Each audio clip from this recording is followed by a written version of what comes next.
5 মাসেও সরকার এখন পর্যন্ত বিভিন্ন পরিস্থিতির নিয়ন্ত্রণে খুব দক্ষতার পরিচয় দিতে পারে নাই।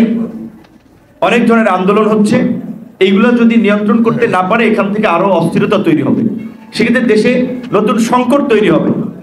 এবং আমার একটা কথা আপনি এখানে বলতে পারেন যে ভাই আপনি পজিশন চেঞ্জ করতেছেন, আমার কথা পরিষ্কার, শুরুর দিকে আমরা সংস্কারের প্রশ্নে আপোষহীন ছিলাম, আনকন্ডিশনাল সময়ের প্রশ্নে আমরা একমত ছিলাম, কিন্তু গত 5 মাসের আমাদের অভিজ্ঞতা আমরা দেখেছি সরকার কার্যত রাষ্ট্র চালাতে পারছে না, নানান ধরনের বাধার সম্মুখীন হচ্ছে, তাদের অভিজ্ঞতা না থাকার ফলে আরো জটিলতা তৈরি হচ্ছে, সহজ কিছু বিষয় সহজে সমাধান করতে পারতো সেগুলো আরো কমপ্লেক্স করে ফেলছে।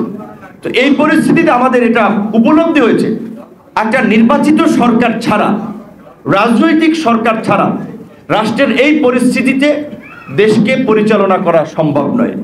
তার জন্য আমরা মনে করি এখন যত দ্রুত সময়ের মধ্যে কাঙ্ক্ষিত সংস্কার যতটুকু করা যায় সেটা শেষ করে একটা নির্বাচনের দিকে যাওয়া যাবে, ততই দেশ এবং দেশের জনগণের মঙ্গল হবে। ডিসেম্বর পর্যাপ্ত সময়, এখন জানুয়ারি মাস, আরো আপনার 11 মাস সময় আছে।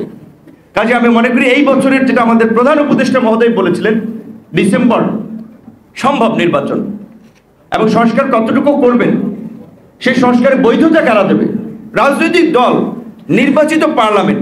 অবশ্যই আমরা এই সরকারের কাছে আমরা দাবি জানাই যে তারা ইনিশিয়েটিভগুলো নেক, কিন্তু আপনাদের মনে রাখতে হবে যেহেতু পার্লামেন্ট নাই, বৈধতাটা দিবে রাজনৈতিক দল।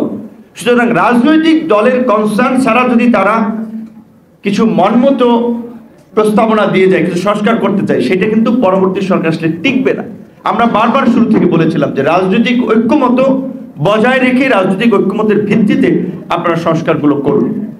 জুলাই গণ অভ্যুত্থানের ঘোষণাপত্র আমরা বলেছিলাম দেয়া প্রয়োজন, ভবিষ্যতে যেন কেউ এটাকে প্রশ্নবিদ্ধ করতে না পারে, এটা নিয়ে প্রশ্ন তুলতে না পারে, তার জন্য এই আন্দোলনের, গণ আন্দোলনের পাশাপাশি একটা সাংবিধানিক এবং আইনি ভিত্তি দেওয়া যেতে পারে এই ঘোষণাপত্রের মাধ্যমে।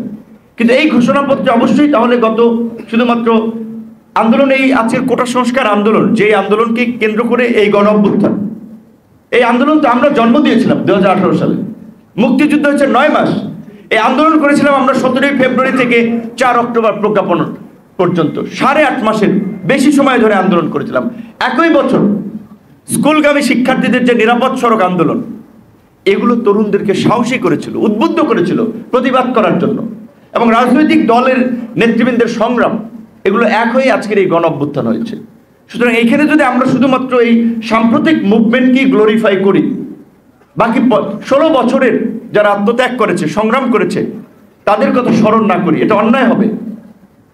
এই জুলাই গণ অভ্যুত্থানে যেমন আহত এবং নিহতদেরকে সহযোগিতা করা হচ্ছে রাষ্ট্রীয়ভাবে, আমি মনে করি শুধু জুলাই গণ অভ্যুত্থান না, গত 16 বছরের ফ্যাসিবাদের আমলে যারা নিষ্পেষিত, নির্যাতিত হয়েছে, অঙ্গ হারিয়েছে, প্রাণ হারিয়েছে, যে সমস্ত পরিবার ক্ষতিগ্রস্ত হয়েছে, এই সরকারের উচিত যে তাদের তালিকা তৈরি করে তাদেরকে সহযোগিতা করে এবং রাষ্ট্রীয় পর্যায় থেকে সম্মাননা জানানো।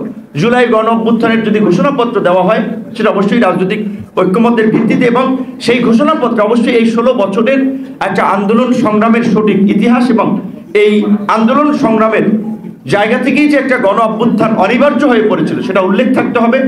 রাজনৈতিক নেতৃবৃন্দ সহ সমাজের বিভিন্ন শ্রেণী পেশার মানুষের অবদানের স্বীকৃতি থাকতে হবে, আমরা এটা চাই।